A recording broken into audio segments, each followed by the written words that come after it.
Hello everyone's, 6 মে মহামান্য কলকাতা উচ্চ আদালত জানিয়েছিলেন যে পশ্চিমবঙ্গ অনগ্রসর শ্রেণী আয়োগ বা রাজ্যের অনগ্রসর শ্রেণীর তালিকাভুক্তকরণের জন্য দরখাস্ত আহ্বান করতে হবে। ঠিক আছে, যে সমস্ত শ্রেণী বা সম্প্রদায় নিজেদেরকে অনগ্রসর শ্রেণীভুক্ত বলে মনে করেন কিন্তু এখনও রাজ্য সরকারের অনগ্রসর শ্রেণীর তালিকায় বা তপশিলি জাতি বা তপশিলি উপজাতি হিসেবে অন্তর্ভুক্ত হননি, তারা রাজ্যের অনগ্রসর শ্রেণীর তালিকার অন্তর্ভুক্তের জন্য আবেদন করতে পারেন। আবেদনপত্র নির্দেশ আয়োগের ওয়েবসাইট হচ্ছে এটা।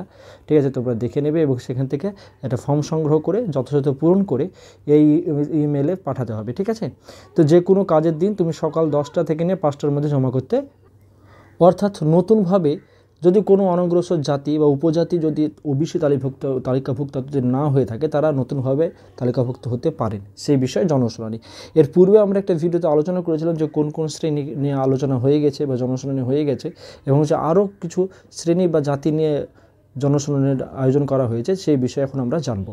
ঠিক আছে, দেখো প্রথমত আমাদের 16 তারিখ অর্থাৎ আজকে তোমাদের বেলা 12টার মধ্যে জানাতে হবে যে যে সমস্ত শ্রেণী বা সম্প্রদায় নিয়ে এই জনশুনানি হবে সেটা হচ্ছে সরকার মুসলিম, মিস্ত্রি মুসলিম, ঘরামি মুসলিম, তারপরে আকুঞ্জি এবং পাইক। ঠিক আছে, তোমরা দেখে নেবে। এটা হবে 16 তারিখ আজকে, এবং তারপরে হচ্ছে 18 তারিখ। এখানে কোন কোন বিষয় নিয়ে হবে না, কান, মহলদার, গোলদার, মুসলিম ছুতোর মিস্ত্রি, দেওয়ান। ঠিক আছে, দেখো এই সমস্ত জনশুনানিতে তোমাদেরকে অংশগ্রহণ করতে হবে। ঠিক আছে, যাদের এই সমস্ত ওবিসিগুলো ছিল অথচ বাতিল হয়ে গেছে, তারা অবশ্যই এই জনশুনানিতে তোমরা অংশগ্রহণ করতে পারো এবং তোমাদের কথা তোমরা জানাতে পারো। ঠিক আছে, তারপরে 19 তারিখে যে সমস্ত সম্প্রদায়গুলো নেওয়া হবে সেটা হচ্ছে বায়েন মুসলিম, খন্দেকার, তারপর হচ্ছে হালসানা, তারপরে মাল, সেপাই, আবদাল। ঠিক আছে, এর পরবর্তীতে হচ্ছে 20 তারিখ